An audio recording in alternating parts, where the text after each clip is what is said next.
Likutei Sichos, Chelek Chaf Aleph, Volume 21, the Sicha for Parshas Zachor. This Sicha is going to explain the mitzvah and also the concept of, quote, remembering Amalek, and also how it applies in a practical manner to our lives. Now, we all know that in the Shabbos, prior to Purim, we read a special reading. We take out a second Torah, and we read Parshas Zachor, where the Torah instructs us to remember, never to forget what Amalek did to us, and also to eradicate the existence of Amalek. Now, the actual obligation to read this from the Torah is actually min ha-Torah. It's a biblical obligation. However, the time we read it, meaning that the fact that we read it on the Shabbos prior to Purim, this is already a rabbinic enactment. We'll see it later in the Sicha. Just as a quick introduction to familiarize ourselves with some concepts to help us flow through the Sicha, something that's come up in the past in Sichos of the Rebbe, this idea of Gavra and Chefza. You have certain mitzvahs that apply, so to speak, more to the Gavra, to the individual, and some which actually permeate and have an effect on the Chefza, on the object, meaning it connects to the object. So you have some mitzvahs which, for example, the object itself becomes forbidden or an object of mitzvah, and then you have where the person, by virtue of his behavior, sanctifies a thing, or the opposite, makes the thing forbidden for himself through his conviction or commitment to a certain higher level. Another thing, Hashem's name, Yud K Vav K. So we know that it has much meaning. Just want to focus on one particular angle, one that relates to something that's going to come up to the Sicha. First of all, if you divide the name Yud K and Vav K, the name Yud K in itself happens to be also a name of Hashem. It comes up many times in Tehillim, in the course of davening. Yud K in itself is a name. However, when you have Yud K Vav K, the breakdown of it is the Yud and the Hey represents, so to speak, the spiritual realm, or practically the Chachma and Bina. The Yud is Chachma, the Bina, the Hey is Bina, which means Chachma is the concept of everything, literally the wisdom, and the Bina is the understanding. Whereas the Vav 6 represents already the 6 attributes or the emotions of the heart, and the Hey represents speech, Dibur, or practically speaking, that which leads to Maisa, to implementation, to action. So let's get into the Sicha. The Rebbe says about this takana, about this enactment, this custom to read Parshas Zachor on the Shabbos preceding Purim, the Rabbi Avrohom, who's one of the great leading halachic authorities, asks the following question. The fact is that we find that there are several, quote, zichiris, remembrances, that the Torah requires us to remember, and in fact they have to be remembered. We do so in the brachos of Shema in the morning, in that final blessing prior to Kriya Shema in the morning of Shachris, and they are Matan Torah, the giving of the Torah, what Amalek has done to us, what happened with Miriam, that is the Lashon Hara, the idea of Shabbos, also sadly what we perpetrated with the sin of the golden calf. So he asks, why is it that only this reading in the Torah was established as a mandatory reading? Why the story of Amalek? And he answers the following. He says, when it comes to Matan Torah, the general idea of remembering that the Torah was given, we do have a formal time in the year in which we celebrate this. So we have like an established time to remember it, and that is, of course, Shavuos. Shabbos, obviously, we celebrate it every Shabbos.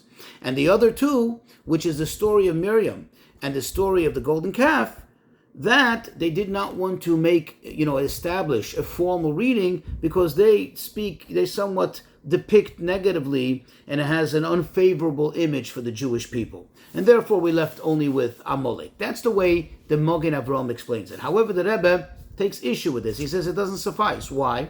Because if this is the case, then we have Purim. On Purim itself, what are we celebrating? We're celebrating the downfall of Haman, who is essentially Amalek, and therefore the downfall of the entirety of Amalek, whatever that was the remnant of Amalek that was left, that wanted to harm us. And number two, on Purim itself, we also read the original story of Amalek as they came and attacked the Jewish people at the end of Parshas Beshalach. And if this is the case, then why is there any need to have a separate reading on the Shabbos, and any Shabbos, or the Shabbos prior to Purim? So this all tells us, says the Rebbe, that there's something more here. In the reading of the story of Amalek, in the reading of the mitzvah of remembering Amalek, there's something so essential that perhaps this is what triggered the whole idea, the whole reason for why we are obligated, for why we have this mitzvah of reading it. What is this reason, asks the Rebbe. And he says, look, you can actually, if you think about it, we can ask some more questions. In other words, try to understand, why is it that this specifically has to be read? In other words, what really is so important about this? Because if you think about it, to remember the Matan Torah makes sense, because this is a very general thing. This is the foundation of everything we have, all the Torah mitzvahs. To remember Shabbos, it's also something very fundamental and it has a general effect. Why? Because it doesn't only affect Shabbos itself, it affects the entire week. Shabbos is connected to the whole week. The story of the Egel, again, has a very general application because it has to do with Avodah Zarah, and it's obviously so fundamental to Judaism, the whole concept of Avodah Zarah. Moreover, we know that after the story of the Egel, when Hashem did forgive the Jews, but he said, that unfortunately any time throughout history that there will be a punishment to the Jewish people, some of it will also be, so to speak, payback, will be residual punishment for the Egel. So you see that it has a general effect throughout all generations. And of course, the story with Miriam, which has to do with Lashon Hara, is a very general mitzvah because it's a very severe one. In fact, it is depicted as being as severe, comparable to the three cardinal sins of Gilui Arayis, Shvichas Damim, and Avodah Zarah. But remembering Amalek, it seems like it's just another particular mitzvah, and it doesn't seem that it has such a general application to a Jew's life. Moreover, if you think about the mitzvah of remembering what Amalek did, as it says it here in the Parsha, which we read on this Shabbos, it would seem that it's not such a significant mitzvah in itself. Because really what it is just to trigger our memory, to lead us up to the ultimate mitzvah of what? The ultimate mitzvah of Mechias Amalek, of annihilating the existence of Amalek. But in our times, number one, we cannot effectively do this because this mitzvah only applies, not only practically can we not do it, but the obligation doesn't apply nowadays because it only applies in a time when all Jews are settled in Eretz Yisrael and we have a king. Moreover, we all know that there was a time when Sancheriv, the king Sancheriv, came and it says, Bilbel es kol ha'olam. He mixed up the whole world. So today we couldn't even identify, according to halacha, with any level of accuracy, who Amalek is. So even if we did have the chance, we wouldn't be able to do. We may be killing innocent people. So the question is, why is it such a great virtue, such a great obligation to read about the mitzvah of remembering Amalek? It doesn't really seem to be so important. It doesn't seem to be so applicable nowadays. Why are we reading about it? So the Rebbe says to understand this, we'll take a little closer look and try to better appreciate what is this idea, what is the concept of remembering Amalek. What is that whole idea of remembering what Amalek did? Because number one, we can ask like we just did, that it seems that the obligation in our days about remembering Amalek will never lead to the actual eradication of the existence of Amalek, because it's not possible. And number two, why is, in the first place, are there two separate commandments related to this matter? In other words, it would seem that remembering Amalek is not a mitzvah in itself, but rather it's just a prerequisite to trigger the person's memory and therefore to trigger the person to action to go and to eradicate Amalek. But the fact is that it's a separate mitzvah. Says the Rebbe, from this we can conclude that in remembering Amalek, what Amalek did, it in itself, there's already a whole concept. There's already an entire idea in itself. And perhaps, says the Rebbe, this is the reason why the Rambam, in enumerating these mitzvahs, actually enumerates them as two separate mitzvahs, as the mitzvah of remembering Amalek and a mitzvah of eradicating Amalek. Because remembering Amalek is a mitzvah in itself, and it's a mitzvah, says the Rebbe, that applies to every individual, whereas the eradication of Amalek, the annihilation of Amalek, of their existence, that only is a collective mitzvah, applies to all Jews, and as we said, only in certain conditions when there's a king and so on.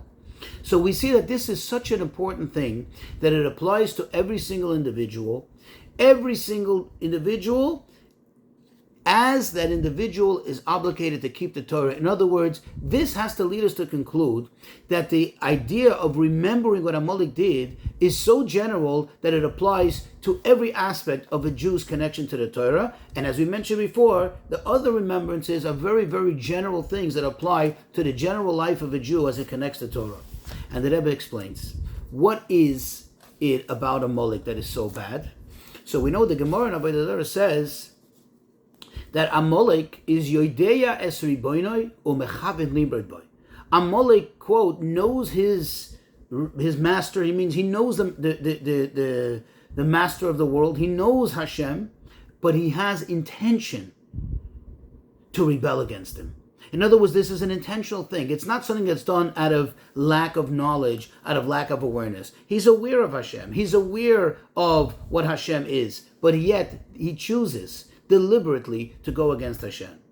Now, says the Rebbe, the truth is in every single Jew, there could be a little tiny Amalek, albeit in a very refined manner, but is a little tiny Amalek that could be in every Jew.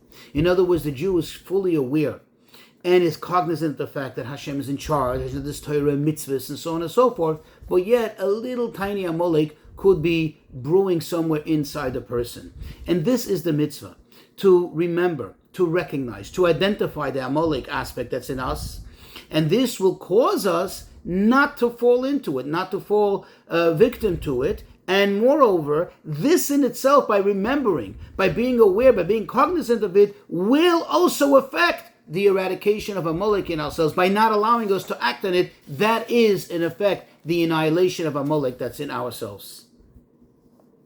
So, since the Torah is, quote, the balabas on the world, we know that whatever the Torah says, whenever you say words of Torah, whatever the Torah decides, whatever it concludes, is an obligating factor on the world. We have many examples for it in the Gemara, and therefore it was established to read it in the Torah, to therefore bring about, to implement it in the world, and now that the person should be able to effectively implement it in himself, namely the remembering of Amalek, and thus the eradication of Amalek within the person himself. And this is why this reading is min ha-Torah, as we said in the introduction.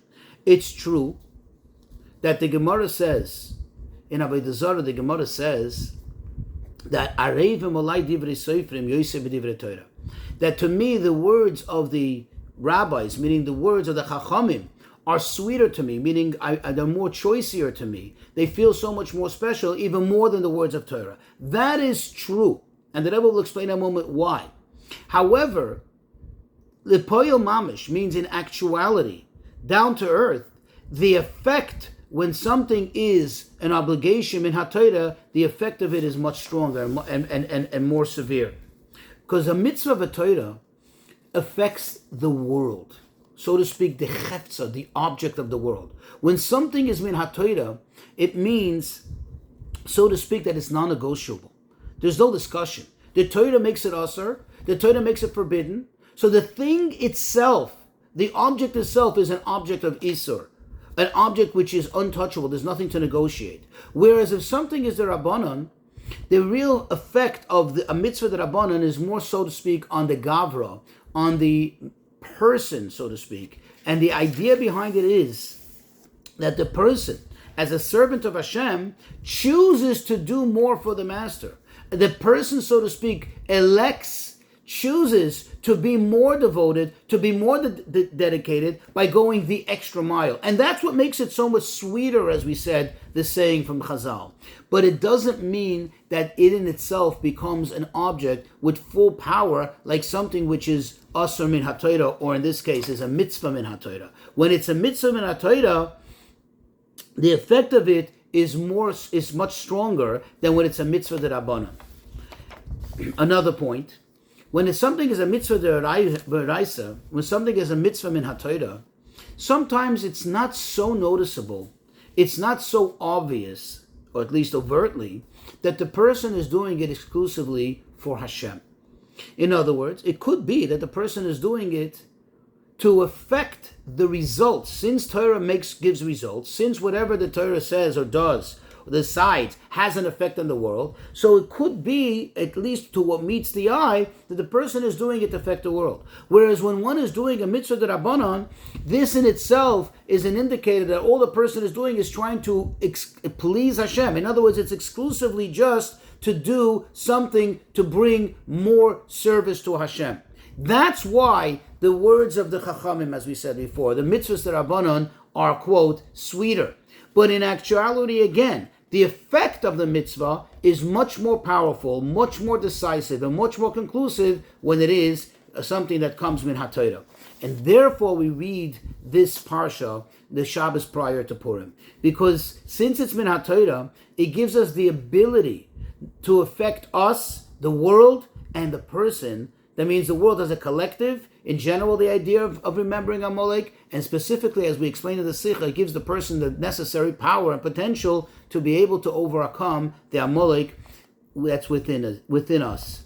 And this will help us also understand that why we read it, because this is something which applies to every single person, every single moment, and it affects the effectiveness of the person's ability to be able to do Torah mitzvahs. As we'll soon explain, what really Amalek wanted, what they sought, we'll understand even better, because remember the question that we asked, it doesn't seem to be a mitzvah that applies generally to all Torah mitzvahs. Here we can appreciate that it does, because there's a little Amalek in each and every one of us. And this Amalek may, God forbid, prevent the person from acting and doing what they really know they should be doing. They know the Hashem, they know the Master. However, there could be a kavanah, intentionally or unintentionally, limroid boy, God forbid, to rebel against him. Therefore, we read this, because this is so general, this applies to every single mitzvah, every single aspect of the Torah.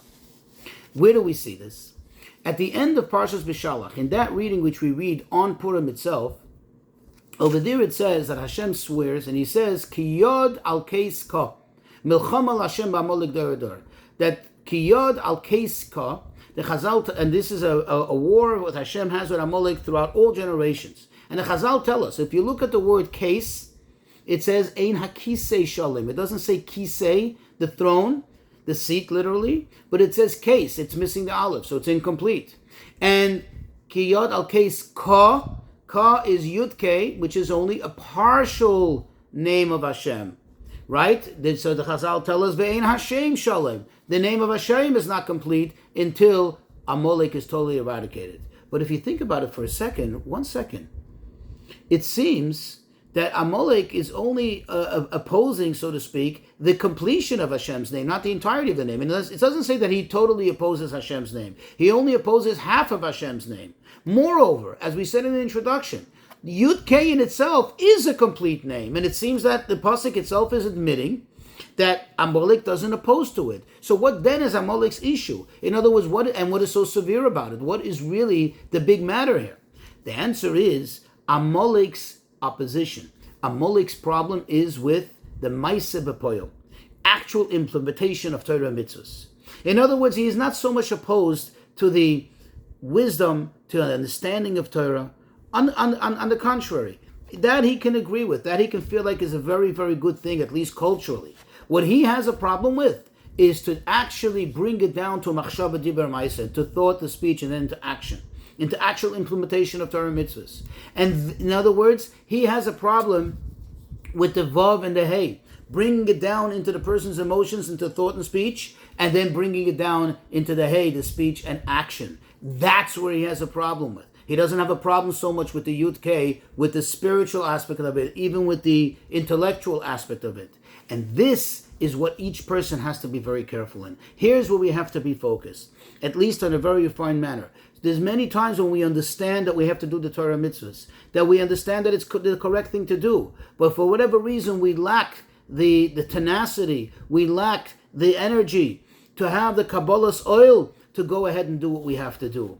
And this is what it's all about. This is the idea of remembering Amalek and thus eradicating that type of behavior. And with this we can understand another thing. It makes sense. Why, as we read in that Parshas B'Shalach, the end of Parshas B'Shalach that is, why is it that Amalek came to attack the Jewish people right before they were going to get the Torah? After Kriyas Yamsuf?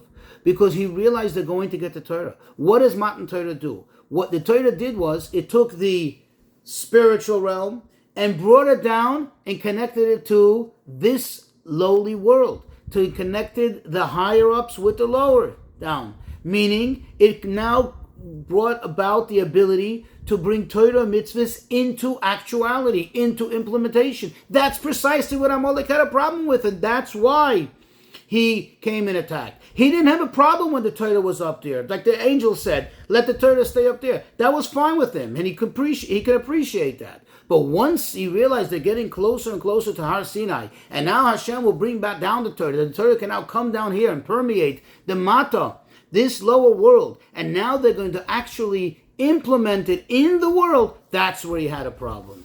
And now, of course, we know that we have our work cut out, and we need to remember Amalek, and thus eradicate Amalek that was in us. And through this, says the Rebbe, certainly we will come to the real, literal remembering of Amalek, and thus the eradication of Amalek with the coming of Mashiach Tzidkenu.